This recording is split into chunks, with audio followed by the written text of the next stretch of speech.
Hey guys, this is Jade and welcome back to the channel. Today we're getting into a case out of Japan that, even by mystery standards, doesn't really have a clean answer. It starts with a rescue, but the deeper you get into it, the less anything about it makes sense. So let's get into it. It's late July 1989 on Mount Asahi in northern Japan.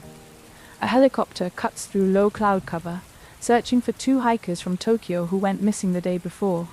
They'd been climbing the route from Mount Kurudake toward the summit when they lost the trail and disappeared. Conditions up there are bad even by Hokkaido standards, fog rolling in fast and visibility dropping to almost nothing in places. The crew has been at this for hours already, working grid patterns over the ridgeline, finding nothing but rock and cloud. It's the kind of search where everyone on board knows the odds get worse with every hour that passes, especially once the sun starts going down and the temperature with it. Hours into the search, with the light starting to fade, one of the crew spots something on the ground south of the peak. A massive sign, spelling out SOS, laid out across a clearing. It's built entirely out of birch logs, each one roughly 5 meters long. 19 of them, laid out in a clearing with enough precision that there's no mistaking what they spell. From the air, it's unmistakable. The search team takes it as a good sign. If the hikers built this, they're probably still nearby, maybe sheltering close to where they left it. They expand the search, and a few hours later, they find them. 2 to 3 kilometers north of the sign, the missing men are pulled out of the brush, exhausted, disoriented, but alive. Once they're safely aboard the helicopter, one of the rescuers mentions the SOS sign, tells them it's what led the team to the right area, even compliments them on the effort it must have taken. The two hikers just look at each other. They have no idea what he's talking about. They never built any sign, never even saw one. For a moment, nobody quite knows what to do with that. The thing that led rescuers straight to them wasn't something they made. So if it wasn't them, the obvious question is, who did? And are they still out there somewhere, waiting? Mount Asahi sits inside Daisetsuzan National Park, the largest national park in Japan, known for its volcanic peaks, its alpine wildflowers in summer, and weather that can turn violent with almost no warning. It's a popular climb, well marked in most places, but not an easy one, and the area south of the summit, where the sign was found, isn't on any official trail at all. To get there, you'd have to deviate off-route entirely, through dense forest, down a steep, broken slope, and across the Chubetsu River before reaching the kind of flat, marshy ground the sign was built on. Whoever built that sign had taken a path nobody was supposed to take, and done it far enough off the marked route that finding them by accident would have been close to impossible. That's part of what makes the discovery feel less like luck, and more like something had been waiting to be found for a while. The police go back out the next day to search the area more thoroughly, this time specifically around the SOS sign itself, in case there's someone still alive nearby, maybe too weak to move or call out. What they find instead is a scattering of human bones, some of them showing bite marks from animals, and some of them fractured before death. Nearby, hidden in a hole barely large enough to fit a person, they find a backpack and a handful of personal items. Inside it are 4 cassette tapes, a tape recorder, some toiletries, a pair of men's basketball shoes, 2 cameras, a notebook, and a few small amulets, the kind people sometimes carry for protection on a difficult climb. At first, it looks like a simple, tragic story. Someone got lost, built a massive sign for help, and died out there alone before anyone came. The terrain backs that up too. There are stories of journalists getting stuck in that exact same spot years later while reporting on the case, needing a rescue of their own just to get back out, which gives you some sense of how unforgiving that ground actually is. So the working theory, at least for the first day or two, is straightforward. Wrong trail, bad weather, a slow death in the wilderness, with one last desperate attempt at being seen. Except almost immediately, that theory starts falling apart. The bones are sent to Asahikawa Medical University for examination, and the first report comes back identifying them as belonging to a woman, somewhere between 20 and 40 years old. That's already strange, because nothing else at the scene points to a woman at all. The shoes are men's. The amulets, the camera gear, none of it reads as belonging to a young woman traveling alone. But here's the part that really doesn't add up. That sign isn't small. 19 birch logs, each one about 5 meters long, stacked and arranged into letters big enough to be seen clearly from a helicopter passing overhead in bad weather. Investigators estimated it took roughly 2 days of sustained physical effort to build something like that, assuming the person doing it was in decent health to begin with. No axe was ever found at the site, which raises its own question, since you don't fell that many mature trees with your bare hands, and dragging logs that size across wet, uneven ground isn't something you do casually either. And whoever the bones belonged to, they weren't in good shape going into this. Multiple fractures, evidence the body was already in distress before death, possibly from a fall. So now you've got a badly injured person, alone, somehow felling and dragging roughly 2 tons of timber through a wetland, with no tools to show for it and a body that was already breaking down. That's not impossible, but it's a serious stretch. And it's the kind of detail that makes you start wondering if this person really was alone out there, or if there's a second set of hands in this story nobody's accounted for yet. A few days later, the police decide to play the cassette tapes, hoping there's something on them that identifies who this person was. Most of it is music. Theme songs from anime shows that were popular at the time, recorded the way a lot of people did back then, taping favorite songs straight off the television. But on one tape, buried after the music, there's something else. A man's voice, shouting, clearly in pain, for just over 2 minutes straight. When it's translated, the message is short, frantic, and specific. Help me. I can't move on the cliff. This is the place where I first saw the helicopter. The brush here is too deep. I can't climb up. Please pick me up from here. It's a strange recording to listen to, knowing how it was eventually found. The skeleton had just been identified as a woman's.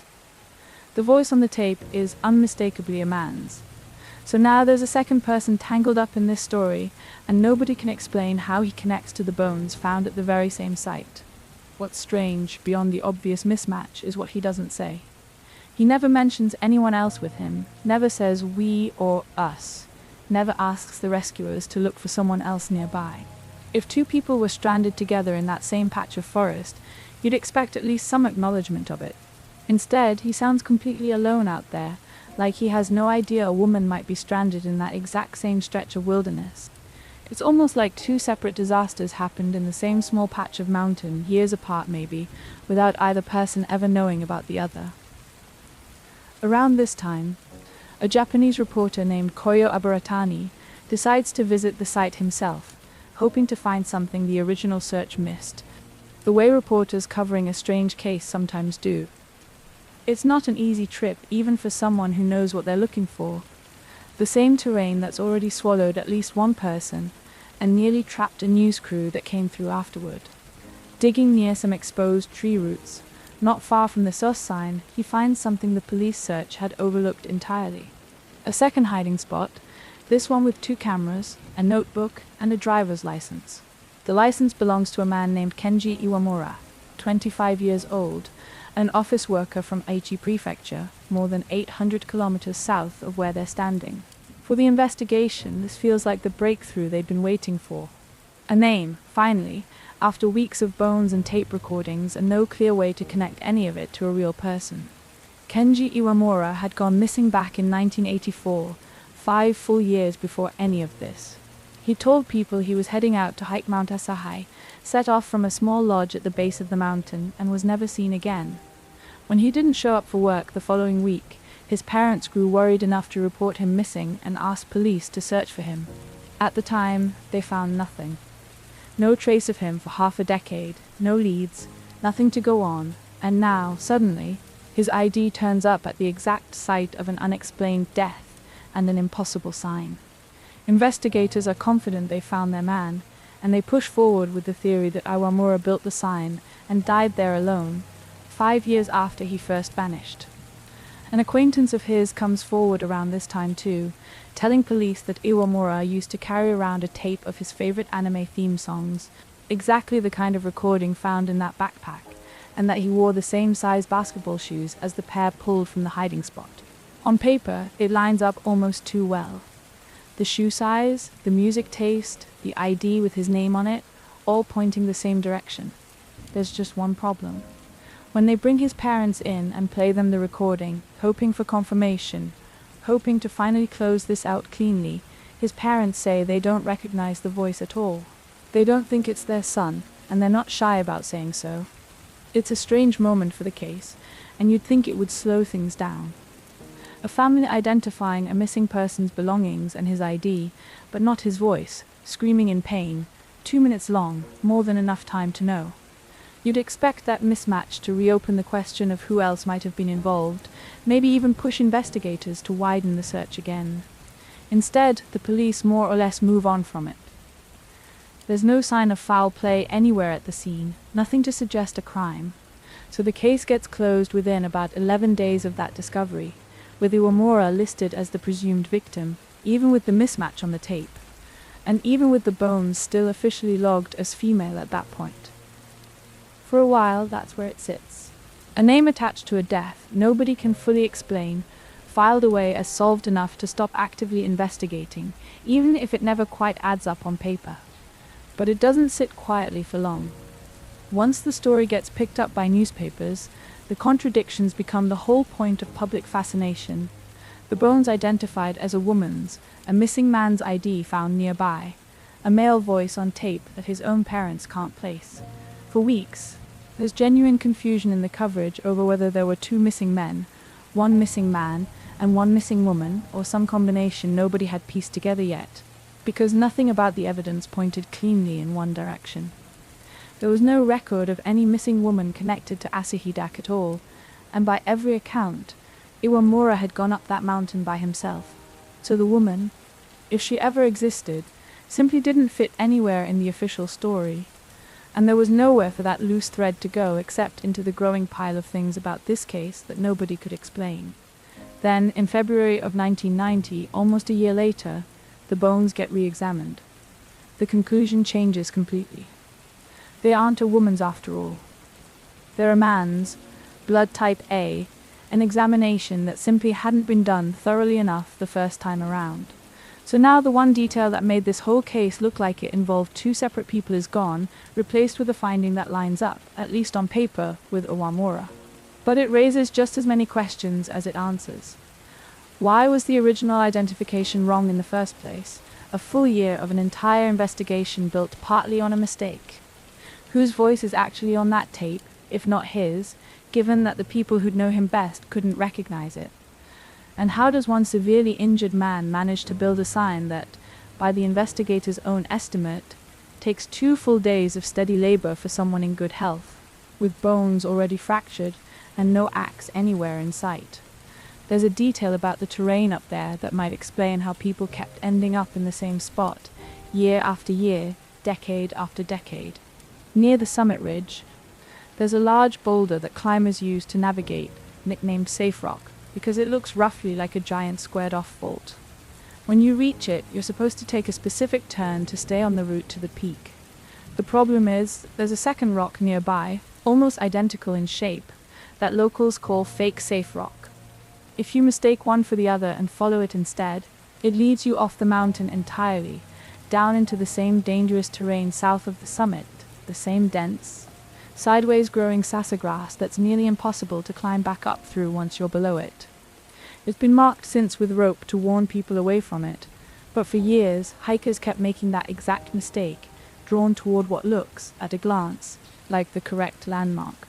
It's the kind of error that's easy to laugh off until you imagine making it yourself, alone, in deteriorating weather, with no idea you've gone the wrong way until you're already committed to it, already too far down to climb back out the way you came. It's possible this is how multiple people, including the Tokyo hikers years later, ended up funneled into that same patch of mountain, drawn there by a rock that was never supposed to be mistaken for anything.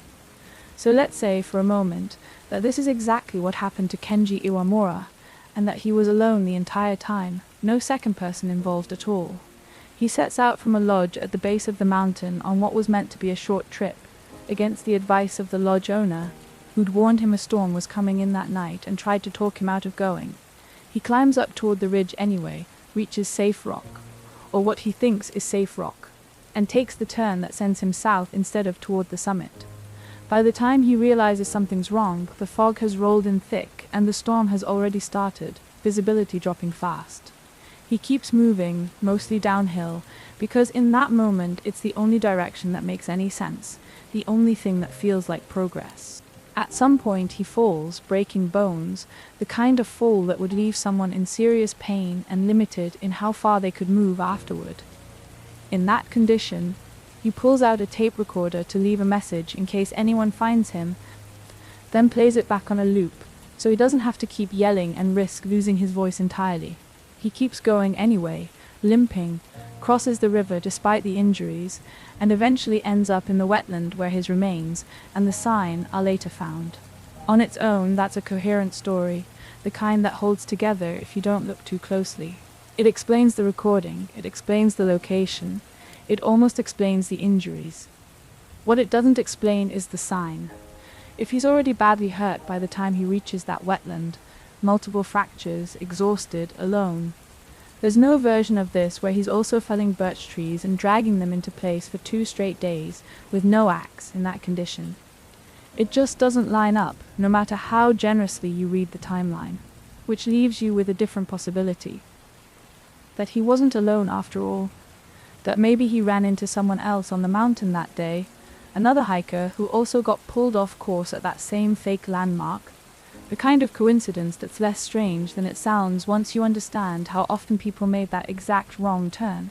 In that version, the two of them end up lost together, make the wrong turn together, and end up funneled into the same stretch of wilderness south of the ridge.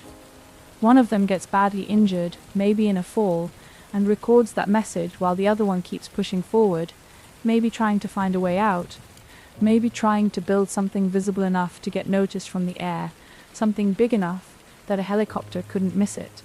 If that second person had any kind of tool with them, even something basic, a small hatchet, anything, it starts to explain how 19 logs end up felled, dragged, and stacked into a sign that size. And then, eventually, with no rescue coming and supplies running low, that second person sets off to find help on their own, taking a handful of supplies, leaving the injured man behind, hoping to make it out and bring someone back in time. Maybe they didn't make it either. Maybe they're still out there somewhere on that mountain, never identified, never found, buried under 15 years of forest growth. The missing piece of a story that already doesn't add up without them. It's just a theory, and a fairly thin one. It assumes a second person existed, that they had tools nobody ever recovered, and that they died somewhere else on the mountain without ever being found, which is a lot of assuming for one story to carry. But take that theory away entirely, and what's left is one badly injured man somehow building a sign that's estimated to take 2 days of solid effort for someone perfectly healthy, with no tools, no help, and no clear explanation for who the voice on that tape actually belongs to, if not him. Neither version fully works, and maybe that's the part of this that's hardest to sit with. The man on the recording never says we. He never implies he's with anyone, not once in over 2 minutes of pleading. If there really was a second person there, injured and pleading for help right alongside him, you'd expect at least some acknowledgement of that, some sense that someone else is in danger too. Instead, he sounds completely alone, like the rest of this story, whatever it actually is, was happening somewhere just out of frame, in a version of events he never knew was unfolding around him. There's even a strange footnote to all this that's worth mentioning, the kind of detail that doesn't solve anything but sticks with you anyway. Years after the case made headlines, some people pointed out that Osamu Tezuka, the creator of Astro Boy, had drawn a scene decades earlier showing fallen trees arranged into the shape of the letters SOS, almost identical to what was found on that mountain. Nobody's ever suggested it means anything. It's probably just a strange coincidence between fiction and reality, nothing more. But it's the kind of detail that fits right into a case that already refuses to add up cleanly. To this day, the case is officially closed, attributed to Kenji Iwamura. But the bones were never formally confirmed to be his. Not through DNA, not through any definitive match, just a blood type that happens to fit and a license found nearby, in a hole someone else had to dig up to even find. Nobody has ever explained who built that sign, or why investigators initially identified the remains as a woman before reversing course almost a year later. Nobody has ever matched a name to the voice on that tape, not Iwamura's own parents, not anyone else who's heard it since. Whatever happened on that mountain in the years leading up to 1989, the full picture of it is still out there somewhere, buried under birch logs and bad weather, and as far as anyone officially knows, it's going to stay that way.